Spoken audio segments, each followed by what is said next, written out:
being the founder of literally anything is extraordinarily lonely in ways that you can't anticipate. And here's how I'd separate to know whether or not you're a founder. If you can success, feet up in the air. Why work harder when you can play it smart? That's the lazy leverage way to steal their heart. Welcome back to Lazy Leverage. I'm joined by Amanda. Amanda, surprise podcast. You had no idea we were doing this. Yeah, I literally didn't know until about 2 minutes ago, but here I am. Hey. So the two first, we have a million things we could talk about because I think that you and I share a lot of commonalities. The two initial questions that I was like, you jump on either one of these, or we can go back to talking about like both being mutts who kind of came to the US. The first question was, is being married to a doctor who studies people for a living as annoying as I would expect it to be? You know, and then my second question was, how do you feel about people who say just raise prices given your current business, which is another thing that drives me crazy. So I was like, is there either one of those that create energy? Because I'm sure your wife is wonderful, but I could also see how it would drive me a little batty to have somebody who's so like interpersonally attuned being like, oh, so you're projecting a man? And you're like, put that away. Not now. So that is not something that Julie has ever said to me. What I can tell you, though, is that being married to an exceedingly intelligent psychologist, I win very few arguments. Yeah. Okay. Okay. So you can concede that sometimes you can get backed into a corner, or I feel like if I was married to a exceedingly intelligent psychologist, I would like I don't know how I would react. Let's say if I was if she tries to like label an emotion of mine, like, oh yeah, so like big feelings, and you're like, it's less that. It's more that she just is so very good, because this is what she does for a living, right? Is that she works with people who are extremely successful in whatever their lane is. And she nails them to the wall. Like that's literally what she does for the living. Like for her living is to call people on their BS professionally. Like she does that 12 hours a day. How am I going to win? Yeah. How do you be stubborn and recalcitrant about some weird, corner of your personality when that's like what she does is like. Exactly. And imagine the compounding value of doing that for many years. How good would you get at that skill? She's incredible. She's a one of one.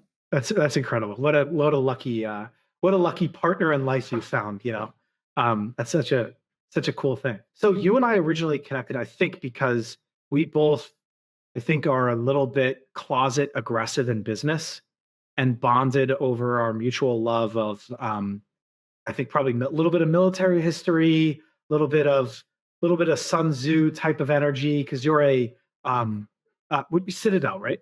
Correct. Yeah, Citadel graduate. And then did you actually end up going in and taking a commission, or did you? I did not. Cool. But this was pre Don't Ask, Don't Tell. Oh, fuck. Oh, man, that sucks. Yeah. I mean, people forget that, like... That wasn't until 2010? People forget 2008, 2010? Maybe 2010. People forget that Obama was like, oh, marriage is a man and a woman. And you're like, in like 2007 or something. And it was like, really? And it was like Obama, So that sucks. I'm sorry. But it created I think a energy in you, or you were an English major, right? I was, yeah. So you are like me. You like to read a book or two every now and then. Too many.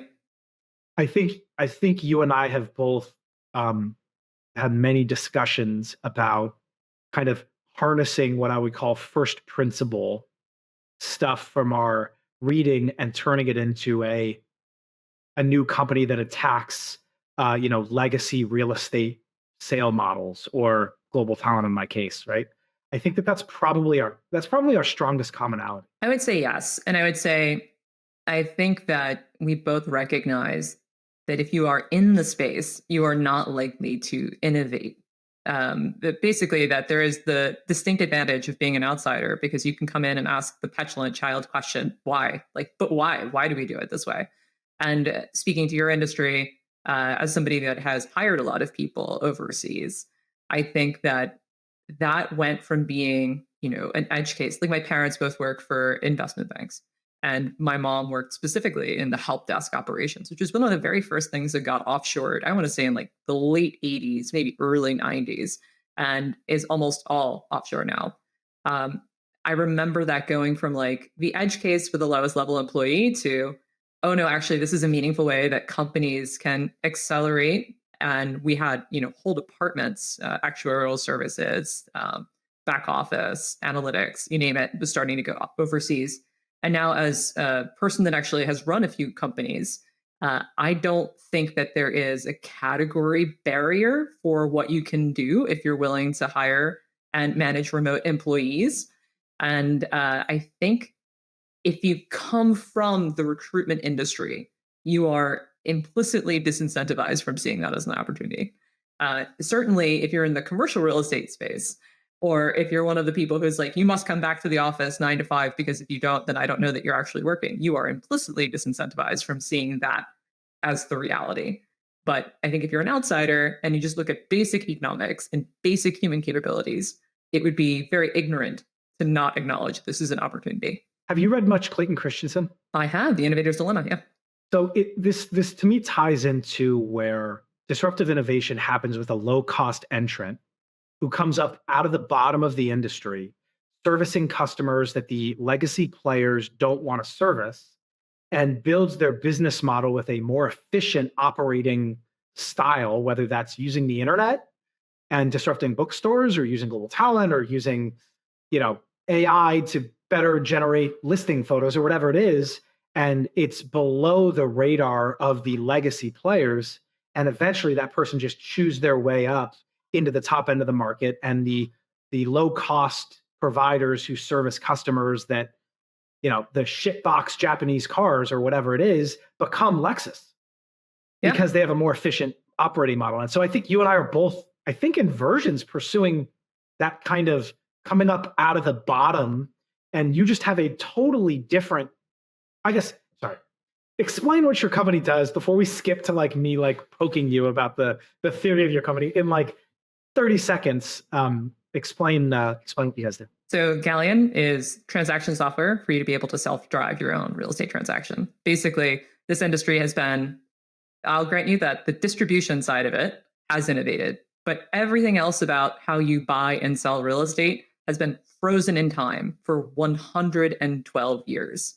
And the problem with that is that houses are a lot more expensive now than they were in 1940, when the commission rate was not set. I don't think we were allowed to use that language, but generally agreed upon, widely accepted, and perfectly distributed. The 5 to 6% commission rate in 1940 for a house that was $1,200 seems kind of reasonable when you think about the fact that brokers at the time had all of the inventory, only they knew where it was. They physically drove you around in cars. They did a lot more of the legwork, but 92% of all consumers find their own home now. So it's a little bit silly that we haven't had software to help you do this.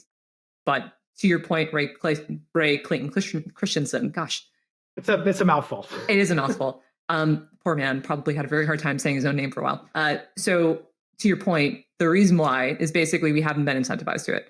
If you take a look at all the incumbents in this residential real estate ecosystem, they are either selling ads and leads to real estate agents. I think fiscal year 23 or 22, Zillow had like 1.2 of its $1.9 billion to that product alone, just the premier agent ads.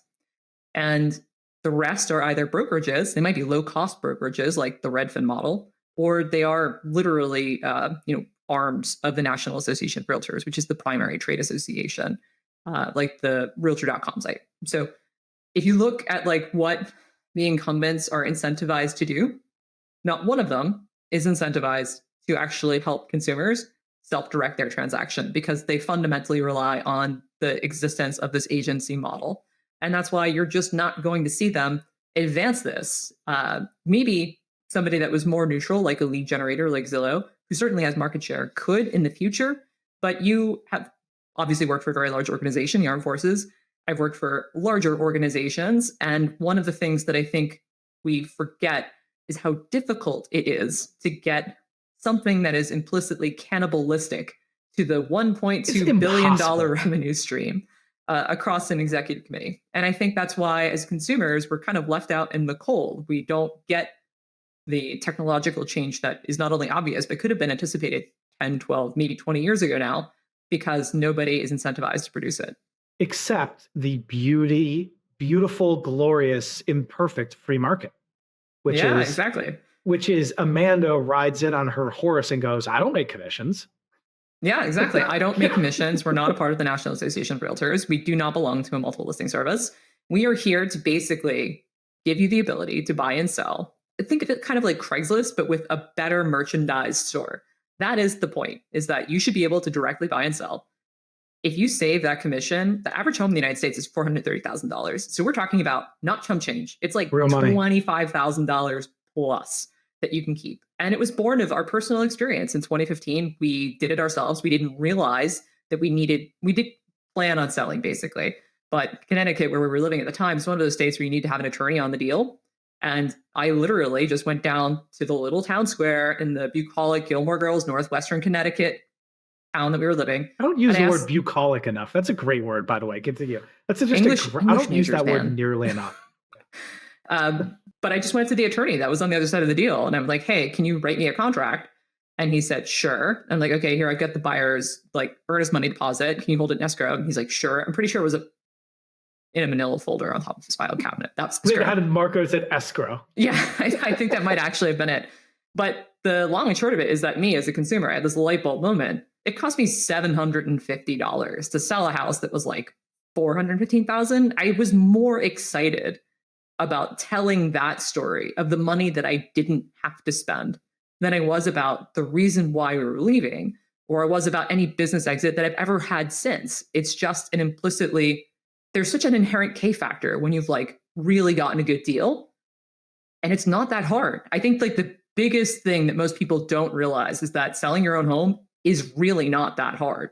And we're all just kind of sucked into the vortex of this 113 years worth of marketing and believing that it is very difficult. And I'm not saying that there aren't edge cases, there absolutely are. I'm not saying that agents don't do a good job. For some people, they absolutely do.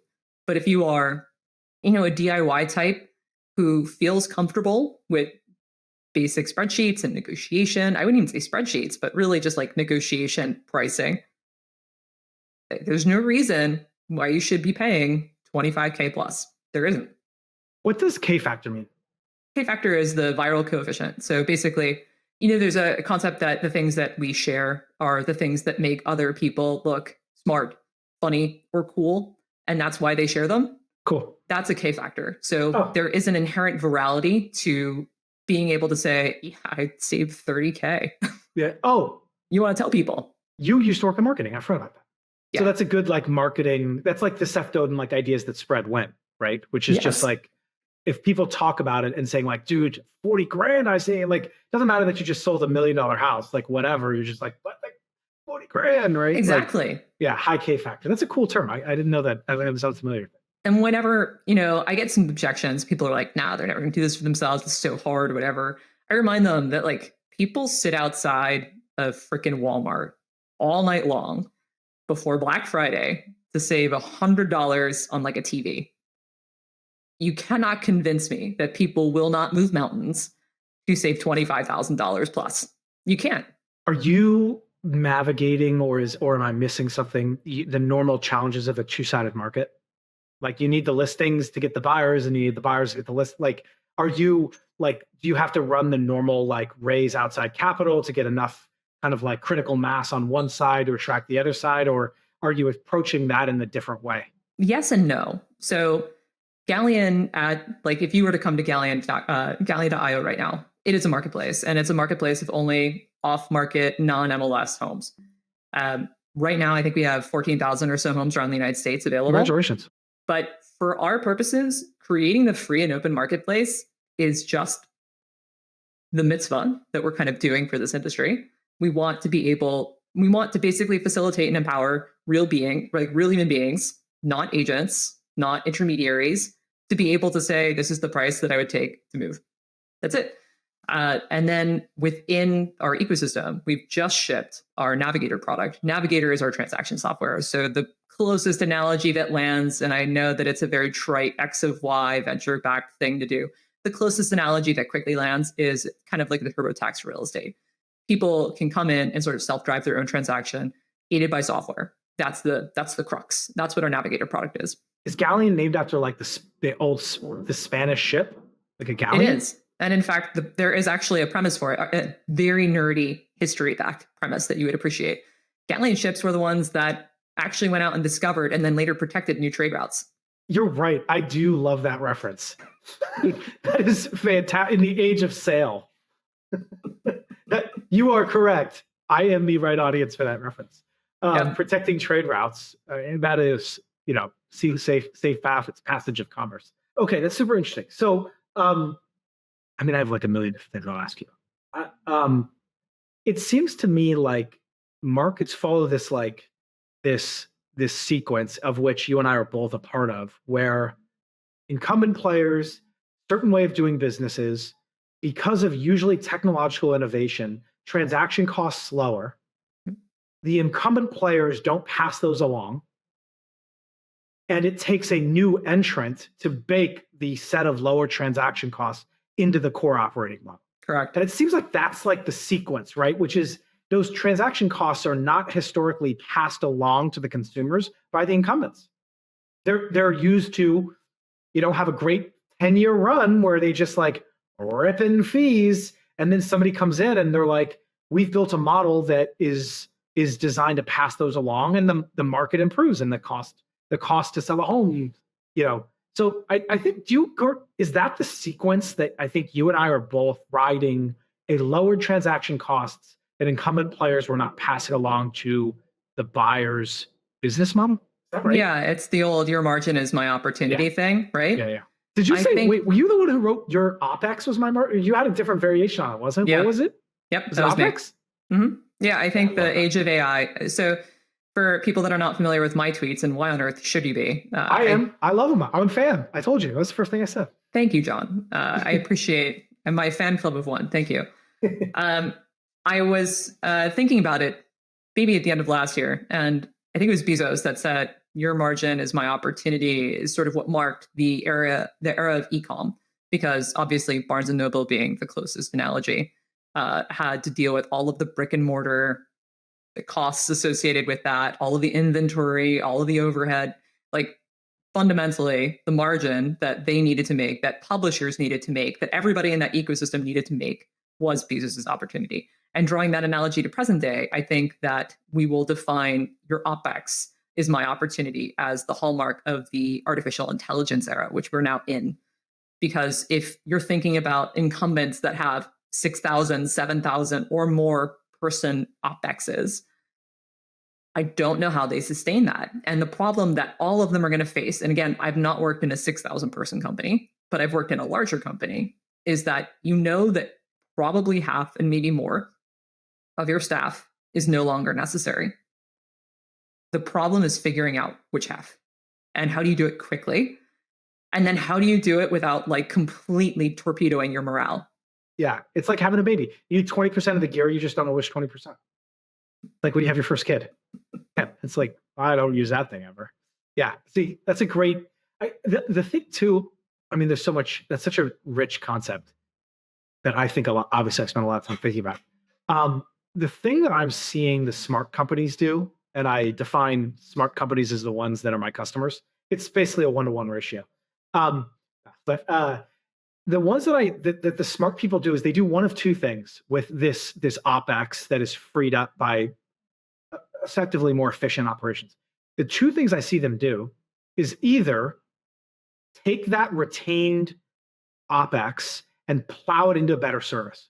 Mm-hmm. So they take that and they're just like, hey, for every transaction, we assign a person to you. And you're like, what? And you're like, yeah, because I don't have to, my leads are scored by AI now. I don't need a lead scoring team. And so I take that extra, and so you either go up or you pass along to the customer and you go down. Yeah. And so, but either way, you're creating a more efficient organism. But what I don't think is going to last is you either.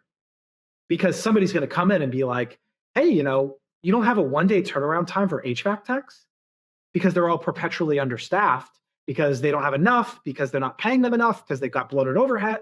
So I think that this is the beauty I mean, it's got its issues, but this is to me the beauty of the free market capital system, which is competition shakes out a higher quality of service over time or a lower price. I completely agree. And thinking about your business model or our business model, I think the challenge for incumbents, even if we do not become the category kings in our respective categories, right, is that we're directionally correct. Yeah. And if we're directionally correct, that means that the incumbents are maybe not wrong today, but they are wrong in the medium term and definitely wrong, way off the mark in the long term. They're going to have to pivot. They're going to have a Blockbuster or a Sears moment. It is going to happen. The question is, do they buy their Netflix? Correct. That's the $1 million question. We'll see. We'll see. And to your point, I've oft enjoyed making jokes at our competitors' expenses, which is, and I think your business passes this test as well, which is if the customer knew about both options, who would they choose? Yeah. And so you can only rely on incumbent distribution, whether it's me that does it, whether it's somebody else. If you're relying on them not knowing, your time is numbered. Now, you might exit, you might go public, you might whatever, but that only lasts so long because the market, especially in the modern era, is getting better and better at proliferating more perfect information for buyers, right? I think that's like the question I asked myself. Absolutely. I completely agree with you. I think it would shock people to know how healthy our margins will be with a product that is $899. Did you say that or did I say that? Because I could have said the exact same thing. I said that, like, we are literally going to help you sell your house for $899. And we can bundle in, that already includes professional photography. That includes a customized yard sign that doesn't have like a bullshit phone number that goes to somebody else, but a QR code that goes directly to your listing, and then a contact form that goes directly to you without exposing your private email address or your phone number to every rando that happens to pass your house. We can do that for $899. Why are you going to spend $25,000 plus? Like, for a bespoke service, you should command a premium price.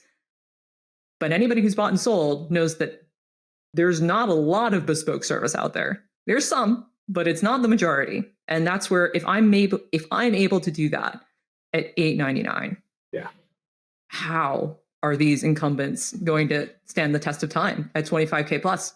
I didn't realize how much of this conversation was going to be our alignment in philosophies and business models, because it's the exact same thing, which is I oftentimes write, pay less, we do more. Like, the choice is clear. Like, literally, it's just like, and I think to your point, there's this narrative that comes out that I think is incorrect, that you're very familiar with, which is someone will look at the top 1% of 1% of realtors. And they're like, Bob Jones, he knows every address in East Cleveland, and he gives a foot massage to every buyer, and he knows the name. And Amanda, you can't close that. And you're like, oh, I'm not competing with Bob. Bob, the 30-year real estate agent who knows the name of the property appraiser and goes to town hall and buys the donut. Look, dude, that guy, that's who I use. And he's worth what I pay him. That's 99% of real estate agents don't even come remotely close to Bob. And I think it's the same in my business, where it's just like, that one hire is worth, and you're like, sure. That's not what they're doing, though. That's like, there's this distribution. There's like a power law where the counterexample to what you're building is that encyclopedic local real estate agent who pounds the pavement and sponsors the baseball team.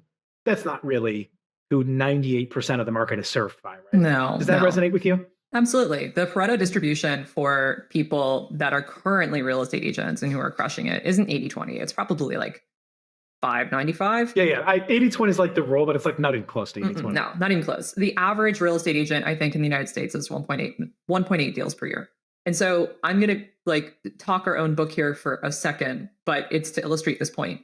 Right now, Navigator is software. It's just software. And I think that we are going to do a great job for you if you are a fairly technically savvy DIY person, an early adopter of technology. We're going to do we're doing a great job for you right now. We're going to have a step change here, probably this year, because we're working on creating basically an agent within our Navigator platform. And here's the difference. Our agent, it's a multi-agentic approach, meaning they're trained on every individual part of that transaction, like just the seller's disclosure, just the offer letters and offer analysis, etc. And then there's a macro orchestration agent. Not to get too deeply into the weeds on artificial intelligence, but you get where I'm going with it. We build agent system. I can't say that word, but yes. Okay.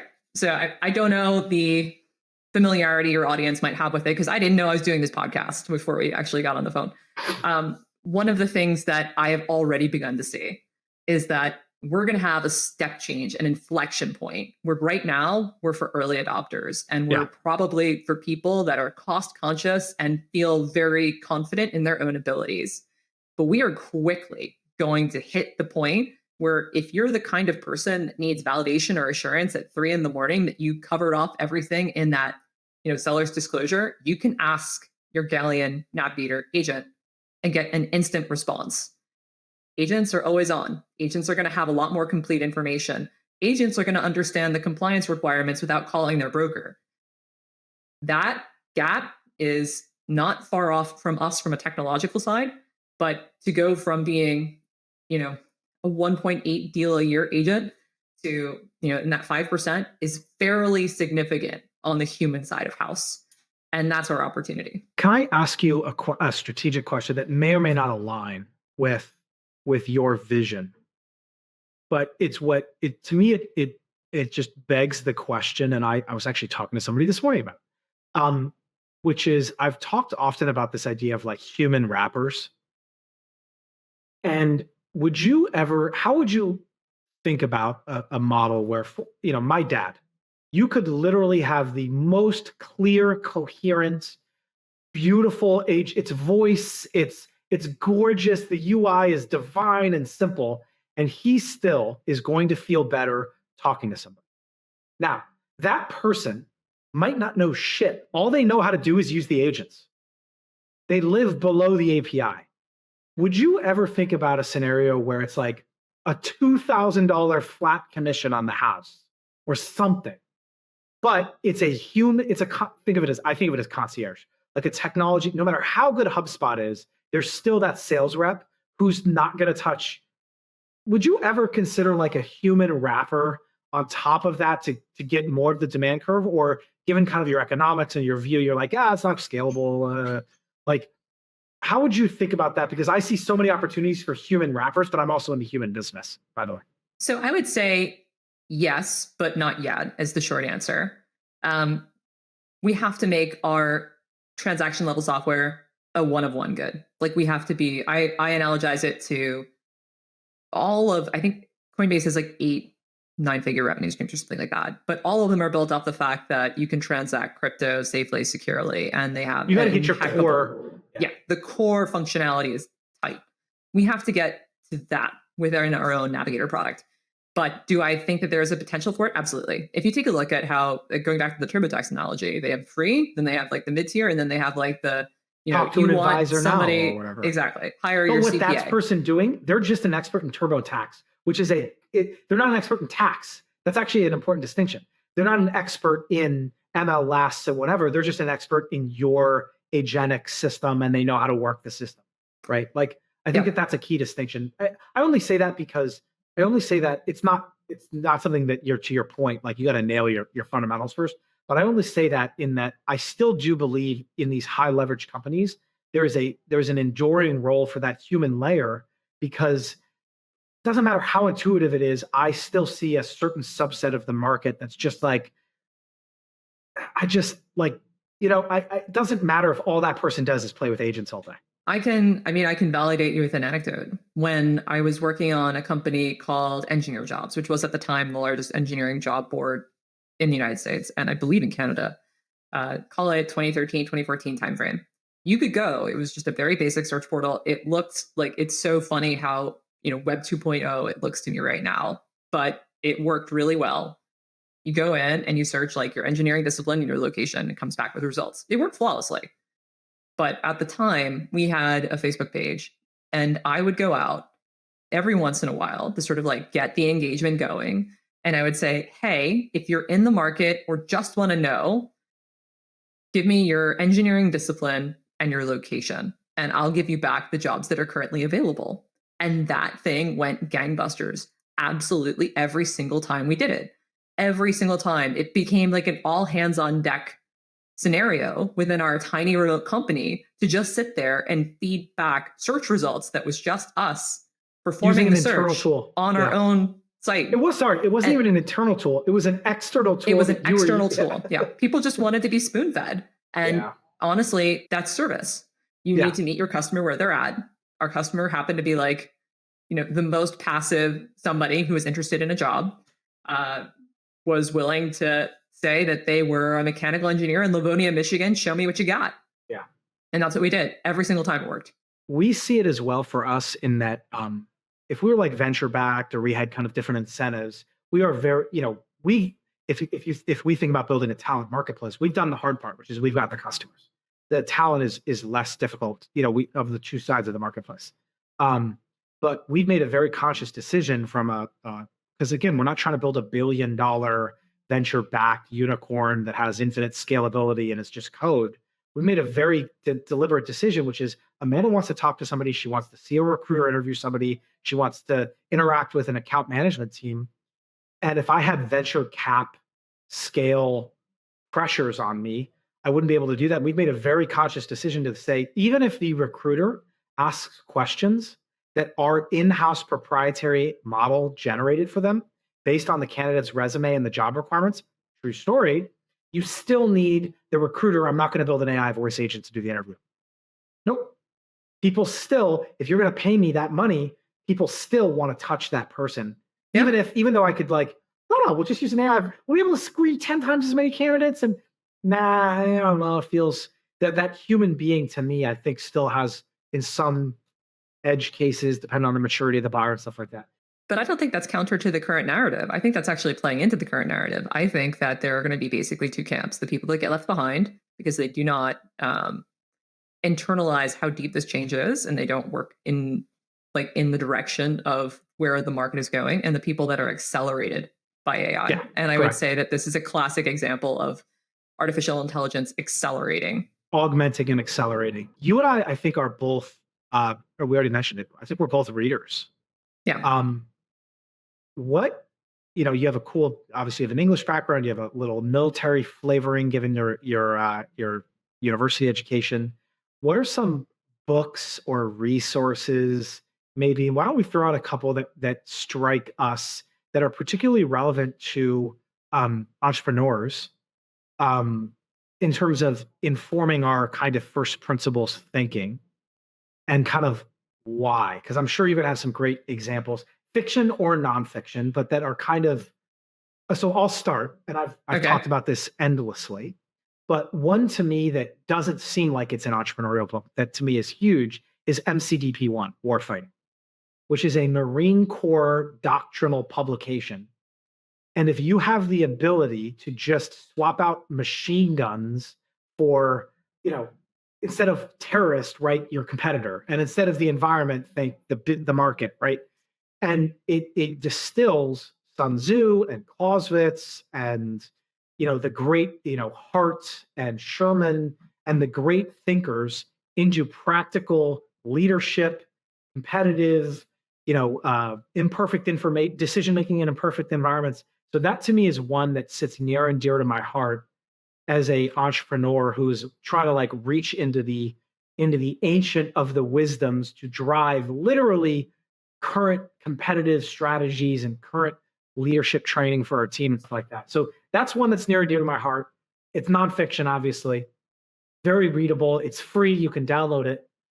What is maybe we can both give a couple or something. What's one that jumps out to you? I have so many. Yeah, exactly. I know. So what's the near the top of the list that have really informed your opinion? And it could be it doesn't just have to be reading, could be any art. So I'm going to make my next one's going to be a movie.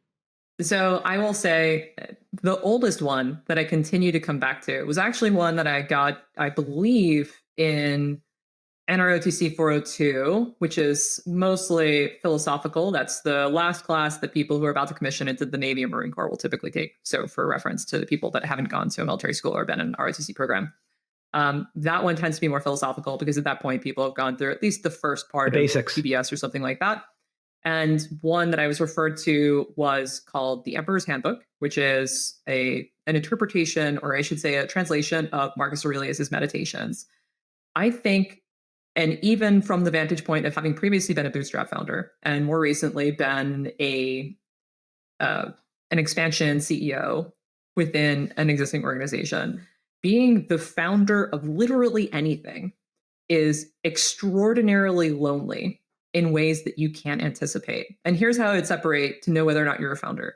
If you can quit, you're not the founder. The end.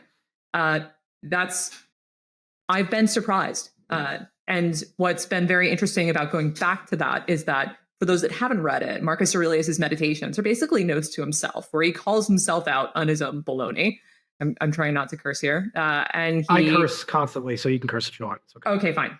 Yeah. Calls himself out on his own bullshit. Yep. He constantly kind of self-references what makes him strong, Yep. where he could be thinking more clearly, and where he can be more effective. And it's a very short book. It was the book actually that I sent to more of my friends who were deployed during OIF, OEF than any other thing that I sent.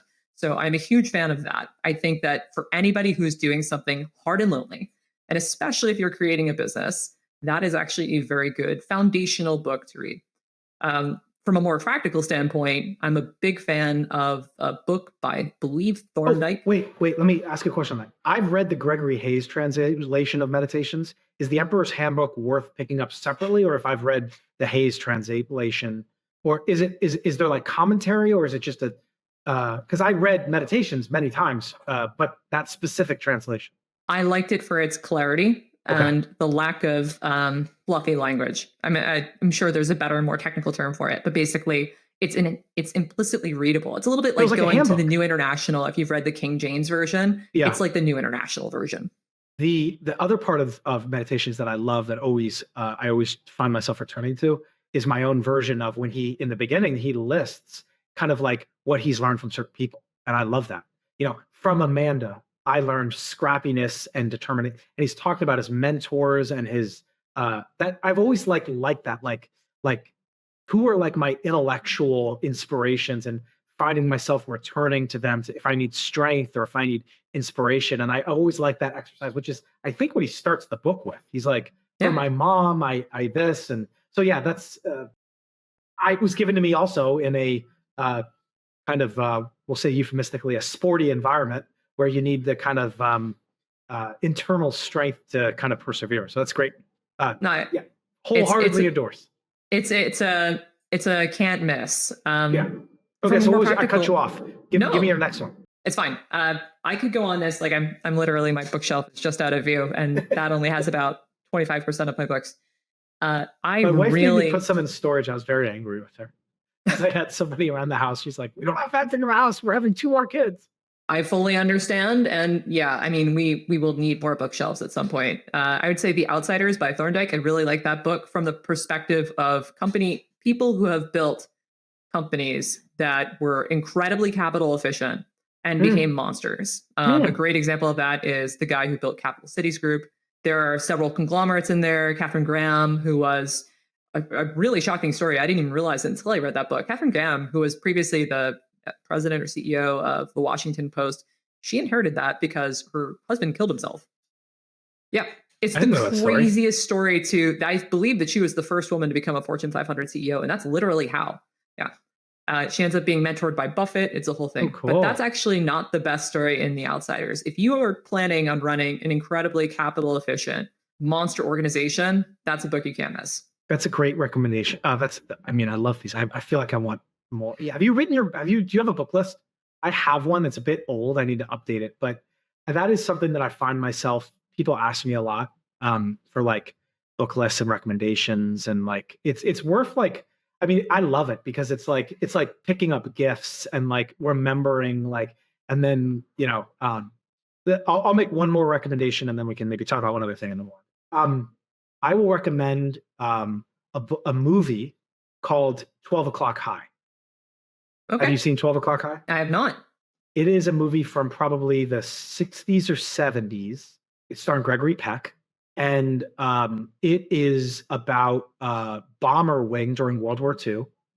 And it's underperforming. And it has a very caring leader who really cares about his boys and putting them at risk and all this stuff, but they're massively underperforming. And Gregory Peck comes in and is an incredibly great leader. But to me, it talks about it's a living, breathing. My favorite section, or not my favorite. There's a couple of great parts of that movie, but one of my favorite scenes is he's about to drive up to his command, and he's in the front seat, and he gets out of the car and he looks around, and right before he pulls into the base, he gets in the backseat. And it's this really cool examination about the kind of like Gregory Peck cared about his character. I'm not saying Gregory Peck. The character cared deeply about his men, but it was, mission accomplishment as your first goal. Yeah. And it was just, it's this such a cool examination about the kind of like loneliness of leadership, but performance management in a high stress environment, but with still caring, but like, and it's just this really cool exploration. So highly recommended. If you haven't seen it, it's super watchable. It makes me want to rewatch it right now, just about what it means to be a leader. I will definitely add it to the queue. 12 O'Clock High. I think it might even be black and white. I mean, it's a random esoteric reference, but man, I love that stinking movie. It's really well made, and it teaches me a lot about what it means to be a leader, a good leader. You've made a great sales pitch for it. So it's definitely going on my list. Cool. Well, anything else you want to convince about? I mean, I got maybe one or two other things, but anything top of mind? I got one last thing, but I was going to say, I'm very curious because this is a question I got, or not a question, a statement that I got a lot from our pre-seed investors, the people that we approached from a venture perspective. I got told a lot. There are a lot of dead bodies in this space. And basically, it was a lot of people saying, like, a lot of other companies have tried this before and it doesn't work and yada, yada. And I would say the big difference between a year ago and now is that I don't get that objection at all. Everybody believes that this is a category that's about to be created, which is great. I have to imagine that you have encountered a lot of similar feedback because this is a category where there are a lot of companies, a lot of incumbents, a lot of, I would say, more nascent startups, and there's certainly a lot of like kind of solo, or not solo, but like small operators out there. How do you define your space and what you're great at and your point of differentiation? And how do you think about innovating in that lane? I think it's like one of those, it's probably some like Paul Graham essay or something, but like the best companies are reflective of the founders themselves. And when I think about what we're building, it all came because I didn't get what I wanted. When I think about why, for example, we started doing continuing education for our customers, because I wanted to invest in our global talent, but there's nothing like I wanted to teach them how to leadership fundamentals, because I want to develop our team because they're awesome and they're incredible and I want to keep promoting them. But they don't understand how to give, effective instructions or how to create a decentralized leadership environment. And so when you're like, how'd you come up with that idea? I'm like, because I wanted it. And then I was like, hey, do you guys want to come too? And essentially the story of Sagan is a story of, do you guys want to come too? Which is like, no, I'm not going to pay you $8,000 as a headhunting fee for one hire. You're high. No, I don't want to do it myself. And no, I'm not going to pay you $3,000 a month for somebody that I know is making $800. And so that was like the initial seed, and everything that we've done since then has been me and our team being like, yeah, like we really need like a basics of AI for white collar workers. Oh yeah, let's just do that. Like we really need more low code people on our team. Let's go to Eastern Europe to find low code people. So I think it's the classic thing, which is like you said, find your home. Like the classic nonsense Y Combinator, solve your own problem thing. I'm just like, I was, living and working abroad for more time in my 20s and 30s than I was in the US. And so me making the leap to being like, there's really smart people in every corner of the world, and I want them all to work for me. It wasn't like some like I didn't like you know enterprise authorization tokens. Like I'm like I don't know shit about that, but I know a lot about this, and so it all came from and where we're going. I'll give it the last specific example. Where we're going is all based on my nose, on our nose from doing it, being practitioners, not through market analysis, being like, dude, if I can't do this, then oh, there's 100 other people, and there's well more than 100. That's a great takeaway, I would say, for your audience is that I think a lot of people shortchange themselves. They don't take the leap because they feel like they have to have the entire playbook. And it would shock a lot of folks to know how much of all of this we're making up as we go. Oh, And everybody, like, I would say stunning. that's probably the largest takeaway and why I wish I had taken more big swings when I was younger, is that if I had known then what I know now, which is that everybody's making it up as they go, I probably would have. I was waiting for somebody to give me permission, and I should have just taken it and gone with it much earlier in my career. So what's interesting about hearing you talk about that is the concept of like headlights. They only shine 20 feet in front of you, but that's enough to take you the whole way home. That is the very same thing. You end up learning a lot about what it is you're going to build through serving your existing customers and then figuring stuff out as you go. You only need to have like one critical insight. You only have to be right once. And if you're right about that directionally, you can figure the rest out. We are currently working on something right now that hopefully we'll have ready to launch at our 1 year anniversary, which is next month, because it was something that I care a lot about, which is one of the members of our team. I've written about this, so it's nothing new, but one of the members of our team I found out was supporting a bunch of local girls in her village, or not a village, in her city, I should say, with education, laptops, helping them out with tuition and stuff. And because like one of them, her dad got hurt and all this stuff. And I was like, just send me the bills. Like, just send me the bills, because it wasn't going through the capital and it was a big organization. It was like, here, I was like, if you know them and you know they're going to like put the money to good work because of that, just send me the bills. And so my wife and I is sort of talk people, my wife and son and I. And so one of the things that we're trying to launch next month is the same thing, which is taking advantage of all this talent that we have around the world to nominate people that they know personally for subsidization of educational expenses to kind of like join the global workforce. And how did we create that? Because I'm like, if you bring me people, I cannot spend money fast enough. Like, you bring me a real need from a young woman or a young dude in El Salvador who just needs a couple $1,000 to finish education so that they can, I just, come on. And so that is a product innovation or whatever it is, but it's 100% driven because I'm like, if nobody ever takes advantage of this and it's just for me and my wife, win. But hey, Amanda, you want to give $5,000 because we got these 3 young girls who all need to finish dental school and their dad just, lost his job. And you're like, yeah. So that's basically we following like my own nose about like, I know if I feel that way, going peer to peer like that, I know I can convince other people to like come along with me. Absolutely. Direct action. That's a live one. That's really cool. And I love the peer to peer angle. But yeah, I think and it's not something you would have ever been able to anticipate if you weren't in the seat that you're in. It was literally just us being like, this is one of the members of my team was like, oh, I don't know if you knew this, but I've been like helping out. And I was like, I make a lot more money than you. Let me pay the bills. It's awesome stuff. So if people want to find you, where do they look? Twitter for sure. I'm at Amanda Orson. You can't miss me. And you're, if I want to sell my house or buy a house, like you're ready to go, right? Like you're ripping, right? Ready to go. It's Galleon, galleon.io, GALLEON.io. So exciting. That's awesome. All right. Well, thanks for joining. I'm going to hit pause and stick around.